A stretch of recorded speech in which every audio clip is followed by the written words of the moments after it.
Televidentes, de esta hora saludamos a María Brown, ministra de Educación. Bienvenida, ministra, gracias por aceptar la invitación a este diálogo.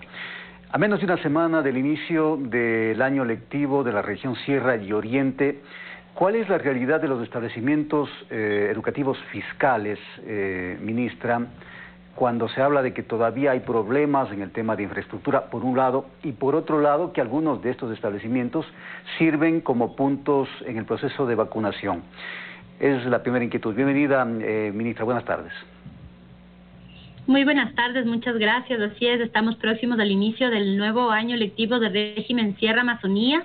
En este proceso de retorno paulatino a la presencialidad hemos avanzado hasta el jueves. Cada jueves tenemos un nuevo corte de cómo hemos avanzado en la revisión de los planes de continuidad educativa que solicitan el uso de las instalaciones, y hasta el jueves teníamos 2.869 instituciones educativas a nivel nacional que cuentan con la aprobación de precisamente el uso de las instalaciones de manera presencial, alternada y voluntaria para sus estudiantes.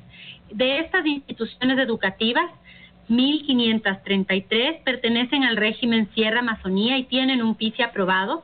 Esto, por supuesto, no, en este momento no están siendo utilizadas, sino que van a comenzar las clases el 1 de septiembre y irán incrementándose en el número conforme pasen esta semana y media que todavía no tenemos en el reporte, porque cada día hacemos visitas in situ a cada una de las instituciones educativas que hacen la solicitud para verificar que cumplan con los 7 pasos que el protocolo de autorización de uso de las instalaciones establece. Ya, pero yo le hacía referencia también, ministra, a los establecimientos educativos que sirven en este momento como puntos o centros de vacunación. ¿Qué va a pasar con eso?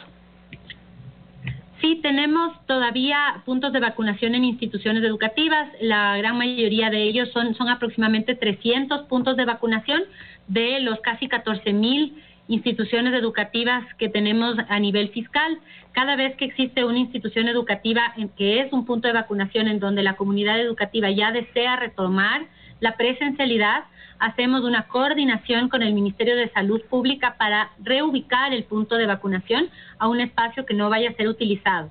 Asimismo, conforme va avanzando el plan de vacunación, el Ministerio de Salud va cambiando la logística para poco a poco ir migrando hacia un sistema de vacunación que va a permanecer en el tiempo, en donde también debamos incorporar la vacuna contra la COVID-19 también al esquema de vacunación regular de los distintos centros de salud. Entonces, poco a poco, algunos de estos centros van cerrando, otros se van reubicando, de manera que vayamos también respondiendo a la demanda que existe, y muy pronto iniciaremos también las campañas de vacunación para estudiantes de entre 12 y 16 años. Al momento tenemos vacunación a partir de los 16, esto incluye estudiantes de segundo y tercero de bachillerato, y hemos estado coordinando en convocatorias que se hacen desde el Ministerio de Educación en coordinación con salud y el sector privado, que nos ha ayudado también con insumos, y lo mismo haremos pues con estudiantes de 12 a 16 en el momento que ya se disponga por parte del Ministerio de Salud Pública, haciendo brigadas específicas en instituciones educativas para la vacunación de los estudiantes en ese rango etario. Y a propósito de este tema, ministra, bueno, yo conversé el día de ayer con el subsecretario de Educación y él decía que definitivamente el 8 de septiembre comenzará ya el proceso de vacunación a los chicos desde los 12 años. Pero todavía no está muy claro cómo se va a manejar esto de la vacunación. Es decir, la coordinación la hará directamente el Ministerio de Educación a través de su base de datos, o cómo va a funcionar el tema. Vamos a seguir trabajando de la manera que hemos trabajado con los estudiantes de 16 a 18 años. Se hacen convocatorias públicas a través del mecanismo que ya está establecido por número de cédula, y esto hace que las familias puedan proceder al punto de vacunación asignado, y el Ministerio de Educación coordina con el Ministerio de Salud cuando queremos hacer unos puntos de vacunación más masivos o convocatorias más generalizadas.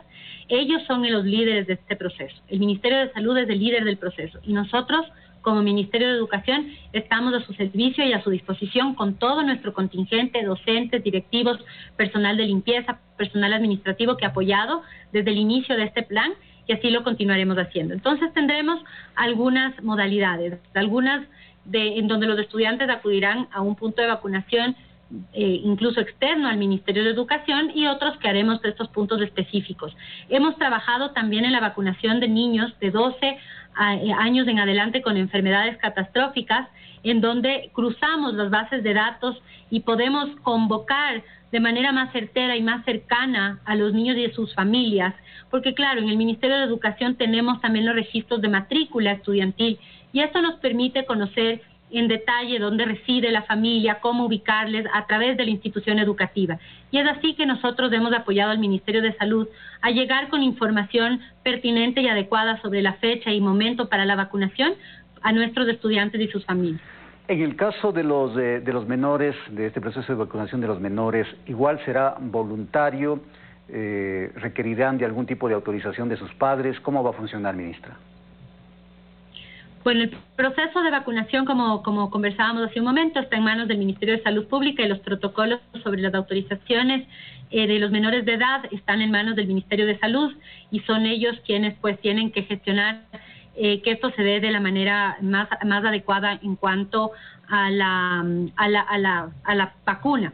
Lo que nosotros sí estamos gestionando por nuestra parte es el retorno progresivo a la presencialidad en las instituciones, que también sigue siendo voluntario y sin lugar a duda también requiere de especificidad en casos de menores que tienen enfermedades asociadas o enfermedades agravantes.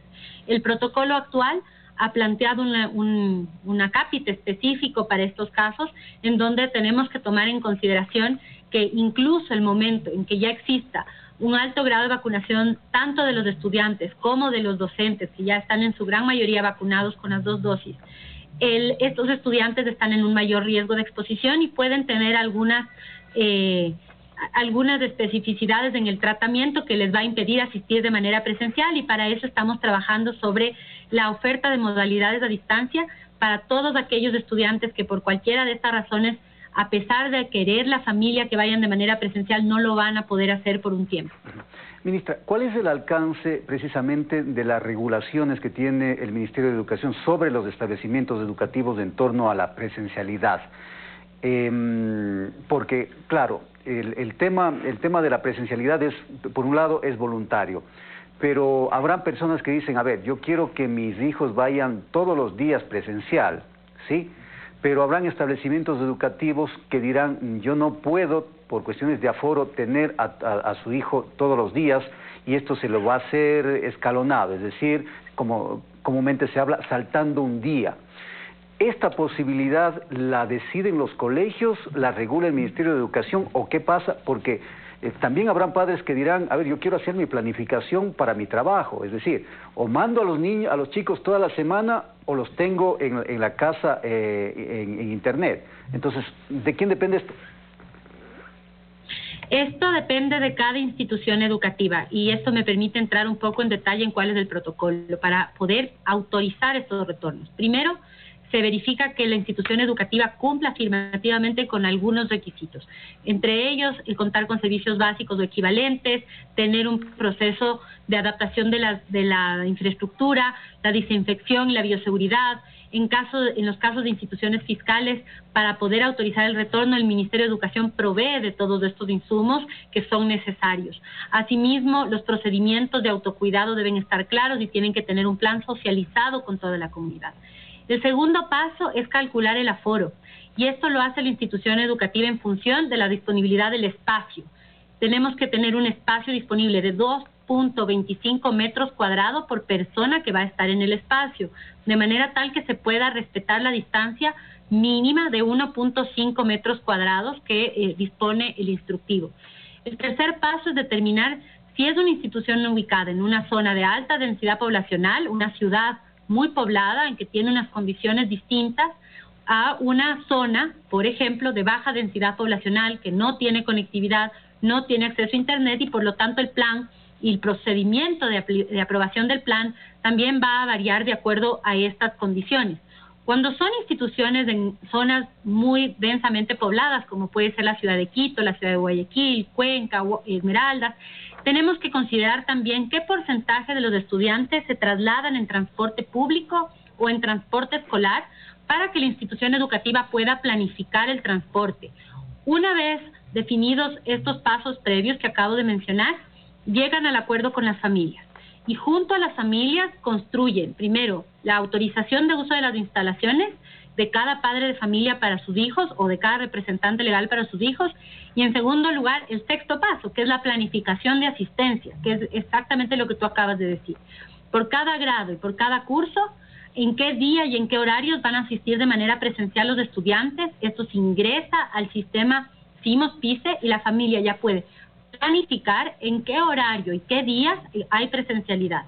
Tenemos instituciones educativas que pueden llegar a tener incluso el 100% de estudiantes asistiendo de manera presencial en días alternados, tal vez no van todos los días. En otras instituciones educativas pequeñas que tenían matriculados pocos estudiantes, pero el espacio es muy amplio, tal vez pueden llegar a ir los 5 días de la semana en un horario casi regular, porque el espacio disponible nos permite mantener las medidas de bioseguridad. Por lo tanto, no podemos hacer un ejercicio de generalización, sino que tenemos que plantear la especificidad de cada institución educativa y justamente con las familias presentar la propuesta. Ministra, por cuestiones de tiempo, tengo una inquietud adicional. A propósito de la resolución de la Corte Constitucional en torno a la Ley Orgánica de Educación Intercultural, se hablaba de estas mesas de diálogo con diferentes sectores, precisamente para viabilizar el reglamento de aplicación de la ley, por un lado.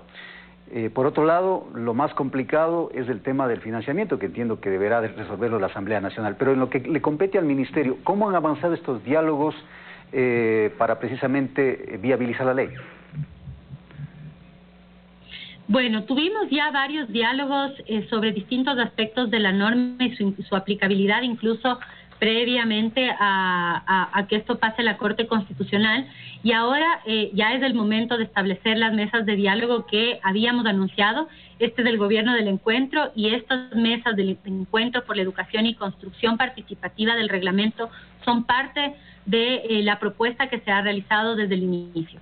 La primera mesa con los gremios de docentes se va a realizar el día de mañana, y tendremos mesas, y ya hemos tenido algunos acercamientos previos con gremios y organizaciones que agrupan a instituciones educativas particulares, fiscomisionales, confederaciones también de pueblos y nacionalidades indígenas, para tratar también lo que se refiere a los elementos específicos de la educación con pertinencia cultural y lingüística. Asimismo, hemos tenido ya algunas reuniones con estudiantes y gremios y agrupaciones estudiantiles, y ellos van a participar también en estas mesas dependiendo del artículo que tengamos que ir reglamentando, porque hay que construir el reglamento sobre todo el cuerpo normativo. Y estas mesas, como te decía, formalmente la primera es el día de mañana con los gremios de docentes. Bueno, habrá posibilidad de seguir hablando de estos temas importantes para la educación, ministra María Braun, ministra de Educación.